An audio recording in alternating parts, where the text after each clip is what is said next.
आज हम बात कर रहे हैं दुबई की। एक ऐसी कहानी जो सुनने में थोड़ी अजीब लगेगी। कैसे दुनिया का एक सबसे सेफ शहर दुनिया के सबसे खतरनाक क्रिमिनल्स का अड्डा बन गया। ये दोनों बातें एक साथ कैसे सच हो सकती हैं? चलिए इसी पहेली को सुलझाते हैं। तो चलिए शुरुआत एक अजीब सी सच्चाई से करते हैं।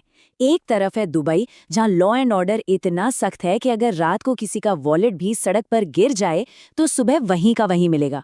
और दूसरी तरफ यही दुबई दुनिया के सबसे बड़े फाइनेंशियल भगोड़ों के लिए, मतलब जिन लोगों ने अरबों का घपला किया है, उनके लिए सबसे महफूज जगह है ना अजीब? ये कैसे मुमकिन है? और ये कॉन्ट्रास्ट तो देखिए, दिमाग हिला देगा। अगर दुबई में किसी का फोन चोरी हो जाए तो पुलिस उसे फौरन पकड़ लेगी, लेकिन डैनियल किनाहन, एक आतंकवादी जिसके सर पर एफबीआई ने $5 मिलियन का इनाम रखा है, वो बुर्ज खलीफा में बैठकर मजे से कॉफी पी रहा है। मतलब यहाँ जस्टिस का सिस्टम ही कुछ अलग है। और देखिए, किनाहन कोई अकेला ऐसा केस नहीं है, ये तो बस एक पैटर्न का हिस्सा है। सोचकर देखिए, एक ग्लोबल कोकेन किंगपिन जो अरबों डॉलर का ड्रग्स का धंधा चला रहा है, वो दुबई में बैठकर असाई बोल्स के ऑनलाइन रिव्यू लिख रहा है, जैसे वो कोई आम टूरिस्ट हो। यही है दुबई की सच्चाई। और यहाँ सिर्फ छोटे मोटे क्रिमिनल्स की बात नहीं हो रही है। दुबई तो दुनिया के कुछ सबसे बड़े और बदनाम नामों को अपनी ओर खींचता है। ये लोग इस शहर की प्राइवेसी और सिक्योरिटी का इस्तेमाल अपने अरबों के क्रिमिनल एम्पायर चलाने के लिए करते हैं। ये जो सारा खेल चल रहा था कि कैसे गैर कानूनी पैसा यहाँ आ रहा है, इसका पर्दाफाश हुआ हाल ही में दुबई अनलॉक्ड नाम के एक बहुत बड़े डेटा लीक से। इस लीक ने उस पूरे सिस्टम की पोल खोल दी जो दशकों से पर्दे के पीछे चल रहा था। मतलब साफ है, ये सब कोई गलती से नहीं हो रहा था, ये एक सोचा समझा बिजनेस मॉडल था। तो सवाल ये है कि ये सब हुआ कैसे? इस शहर की ये कहानी समझने के लिए हमें थोड़ा टाइम में पीछे चलना होगा। दुबई की कहानी किसी ग्रैंड मास्टर प्लान से शुरू नहीं होती, बल्कि ये शुरू होती है जिंदा रहने की एक मजबूरी से। ये कहानी है एक ऐसे शहर की जो खत्म होने की कगार पर खड़ा था। 20वीं सदी की शुरुआत तक दुबई एक के बाद एक मुसीबतों में घिरता चला गया। पहले उसका मोतियों का कारोबार खत्म हुआ, फिर आई महामंदी और उसके बाद एक भयानक अकाल। शहर बिल्कुल बर्बाद होने के कगार पर था। उस दौर को नरक के 17 साल कहा जाता है। और जब आसपास के देशों को तेल के बड़े बड़े भंडार मिले, तो दुबई की आखिरी उम्मीद भी टूट गई। उसे मिला लगभग कुछ भी नहीं। शहर के पास न कोई रिसोर्स था, न कोई भविष्य। ऐसा लग रहा था कि अब सब खत्म।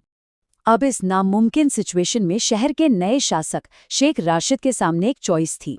या तो अपने सिद्धांतों पर टिके रहें और शहर को भूखा मरने दें, या फिर किसी भी कीमत पर इसे बचाएं। और यहीं से कहानी बदलती है। शेख राशिद ने वेस्टर्न देशों की चमक दमक की नकल नहीं की। उन्होंने ये समझने की कोशिश की कि असल में दौलत बनती कैसे है, उसके पीछे के छुपे हुए अंधेरे नियम क्या हैं। उन्होंने ये जान लिया था कि असली पावर तो सिस्टम के अंदर छिपी है।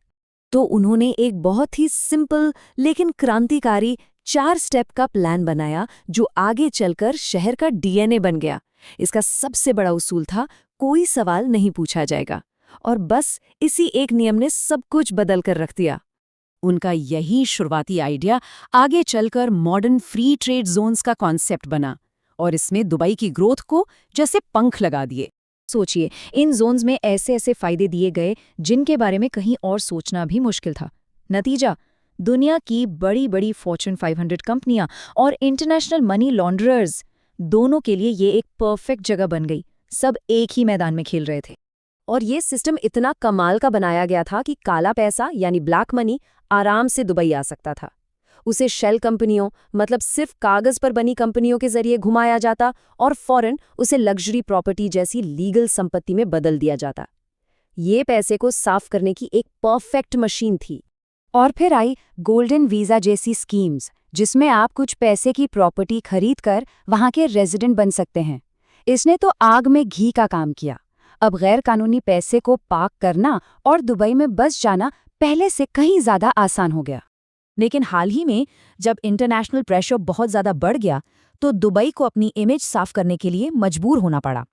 एक बड़ा क्रैकडाउन हुआ और उसे फाइनेंशियल ग्रे लिस्ट से भी हटा दिया गया। पर यह सब एक बहुत बड़ा सवाल खड़ा करता है, नैतिकता का, मोरालिटी का।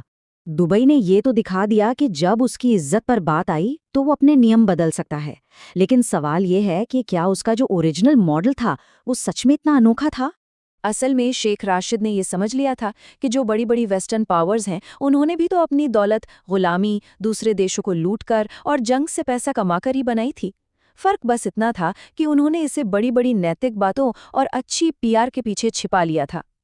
दुबई ने कुछ नया नहीं किया, उसने बस उसी खेल को सबके सामने लाकर रख दिया जिसे पश्चिम सदियों से छिपकर खेल रहा था। तो असल में दुबई ने कोई नया गेम इजाद नहीं किया, उसने तो बस उस गेम को डिकोड कर लिया जो सदियों से चल रहा था। फर्क सिर्फ एक था, उसकी बेबाक ईमानदारी।